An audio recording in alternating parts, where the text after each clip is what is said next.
What are Russia's most important military bases in the world? These two, the Russian naval facility in Tartus and the Hamamim Air Base, both located in Syria. Why are they important? Because with these military positions in Syria, Russia is able to project power into the Mediterranean Sea against southern European states and into the Middle East. Syria, therefore, remains a strategic point for Russia, even without the Assad regime.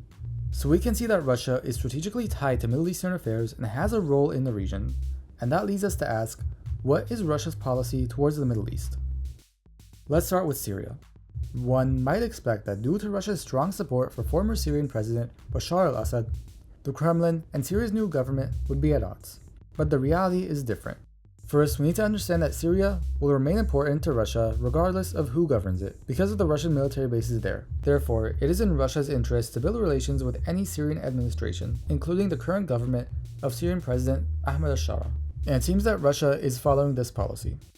In a meeting between a Russian delegation and the Syrian leadership in January 2025, Russia reaffirmed its consistent support for Syria's unity, territorial integrity, and sovereignty.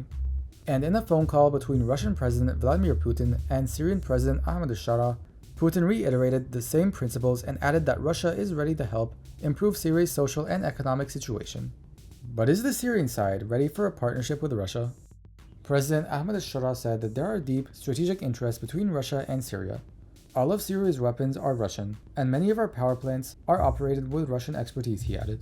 In addition to this, he said, "We do not want Russia to leave Syria the way some people hope."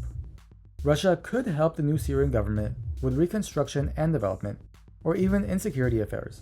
But what's different this time is that Syria might simultaneously have good relations with the United States, unlike under Assad. This balance between the US and Russia is something we see in most Middle Eastern countries. Take Turkey and Egypt, for example. Both are allied with the United States. Turkey is a NATO member and cooperates with the US militarily, while Egypt is officially a major non-NATO ally, a title also used for US allies like Israel, Japan, South Korea, and Australia. But neither Egypt nor Turkey joined the US sanctions against Russia over the war in Ukraine, despite their alliances with America. Trade and partnerships with Russia also remain open. Egypt, for example, signed an agreement with Russia to establish a Russian industrial zone near the Suez Canal. Egypt also held joint naval exercises with Russia in the Mediterranean Sea, and Russia is helping Egypt build its first nuclear power plant in Dawa.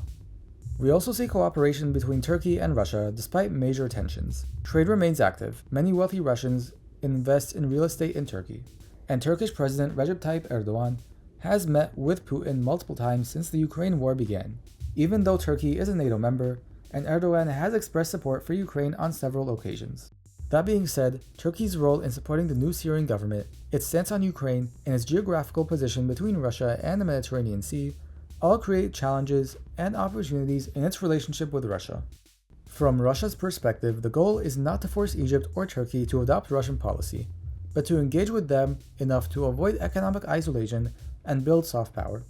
If Russia maintains trade with Middle Eastern countries, those countries might be against imposing sanctions, as America and Europe did. These relationships could also lead to sympathy for Russia's stance, or at least an understanding of it, among governments and the people. The same is true with Saudi Arabia and other Gulf states. Russia and Saudi Arabia cooperate in the energy sector, and Russia also has important economic and trade ties with the rest of the Gulf countries, especially the UAE. As the United States and Europe close their markets to Russian businesses, open markets in Arab countries and Turkey become that much more important. And now we talk about the final point, Russia's policy toward Iran. From the Kremlin's point of view, Iran is a country whose interests align with Russia's. Both face challenges with the United States, and both are under deep sanctions. That means Iran can help Russia resist American pressure, especially in the military field, and Russia can help Iran economically. The two countries signed a strategic pact in January of this year. The agreement includes cooperation against common military threats, development of military technical ties, and joint military drills. It also strengthens economic ties. But the treaty does not include a formal mutual defense clause, meaning Russia will not defend Iran if it's attacked, nor will Iran do so for Russia. That might be important because Iran and Russia are in different regions and may each want separate relationships with the United States in the future. If they were bound too tightly together, that flexibility would be lost. That is especially true because while their interests align, they are not identical. Russia could feel threatened by Iran acquiring nuclear weapons, and might also fear Iran's ability to encourage Islamist movements, especially in the Muslim-populated regions of Russia itself.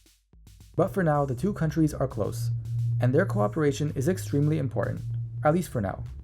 This closeness will probably remain so long as both remain under sanctions and opposed to US policies and those of its allies.